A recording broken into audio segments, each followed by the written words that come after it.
here at the Neshoba County Fair this year. Having grown up on our family's dairy farm and working alongside my father and grandfather and our family members, we all sort of know what these hot summers are like, and it sure has been nice to have this school spell this summer here at the Neshoba County Fair. Before I get started this morning, I want to introduce you to one person that's very special to me and that's been a tremendous support as we worked in the state senate the last 4 years and throughout this campaign. That's my wife, Stacey Pickering, and our 4 children, Katie Beth, Robert Grady Harrison, and of course our little one, John Thomas. I want to thank them publicly for what they do to support me and our campaign and also during our time in the state senate. If you see the Pickering kids running around the fair later on today, just whisper up a little prayer for my wife. She's been a great trooper, a great support. As a 7th generation Mississippian, we've had a tremendous opportunity to witness great men step across this stage, and that's not lost on me this morning. People like Ronald Reagan and Kirk Fordyce. Great men of common sense, conservative vision that Mississippi has embraced, Mississippi has worked with to move our state and our nation forward. But while it's great to look at the history of being at the Neshoba County Fair, it's important that we take a look at where we are as a state today, under the great leadership of Governor Haley Barbour, who is leading our state forward in the most prosperous and important times in the history of our state. With a great team working with him in the Mississippi State Senate, it's been an honor to be a part of that team to work with him. Today, more Mississippians are employed and working gainfully than ever at any point in the history of the state. And those Mississippians are making more money now than they ever have in the history of the state because per capita income is at the all-time highest level. We see more money spent on K-12 education than's ever been spent in any time in the history of the state of Mississippi. Our teachers have received consecutive pay raises over the last 4 years. Ladies and gentlemen, Mississippi is moving forward and is moving in the right direction, and it's been an honor to be a part of that. As chairman of the local and private committee in the Mississippi State Senate, I've had the privilege of working with mayors and city councilmen, supervisors and sheriffs across the state, helping them to address problems and issues in their own local communities. Because the one thing I've discovered, being an elected official and serving in the Senate, is that most people get into politics for the right reason. They really do want to move their county, their city, their state forward. And we want to work with those individuals as your next state auditor.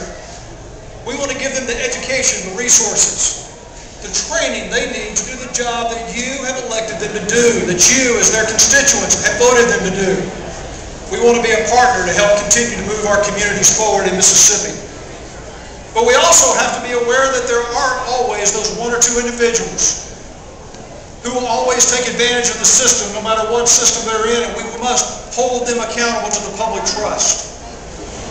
Today, I want to ask you to join our team to elect Stacey Pickering as your next state auditor. Hey! If you're like me and you believe that Mississippi deserves the accountability, we deserve our reputations and our integrity to be protected, and our state auditor should be at the forefront and the lead on that, then I ask you to join our team. If you join our team, we will work not only provide the training and the education and the resources to our local elected officials, but we'll work for standardization. We'll work to make sure that our state continues to protect its reputation. We don't only do that through maintaining our integrity, through accountability, but we'll do it by making sure that your taxpayer dollars are spent in the most effective and efficient manner possible. By using performance audits like Texas and Missouri and other states across the nation, we can save millions of dollars by making sure that your tax dollars are spent in the most effective and efficient manner possible. Let me give you a couple of examples how we've already seen this work in Mississippi. Just this past legislative session, we passed a comprehensive fleet management bill in the Mississippi legislature because performance audits had told us that we were wasting money by allowing every agency to buy and purchase different vehicles at different times and different contracts. By solidifying that, we have seen the taxpayer dollars spent more efficiently and more effectively. But it even goes down to the local level. I live in Jones County, and our local school board got ready to do some expansions the last couple of years, and before they came to the Voters for a Bond initiative, they had a performance audit conducted, allowing them to stand before an audience like this and parents and teachers across the county and say, look, we've had a performance audit done. We're managing your funds, your money, your tax dollars the most efficient and effective manner possible. We want to work with local governments. We want to work with state agencies. And when they're doing good, we want to replicate those best practices across the state so that we will see savings for the citizens of this state of Mississippi. So not only will we work for accountability, we will also continue to work to make government more efficient and more effective. And if you, like myself, believe that the next state auditor should lead in making government more effective, I ask you to join our team to elect Stacey Pickering your next state auditor. And finally, one of the biggest issues facing our state is the Hurricane Katrina recovery.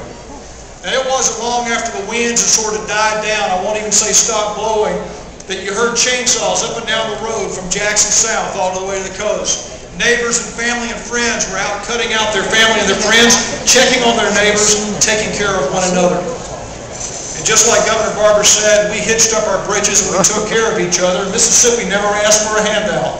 We only asked for the resources we needed to help ourselves. And I've never been prouder to be a Mississippian than the days and the months following Hurricane Katrina.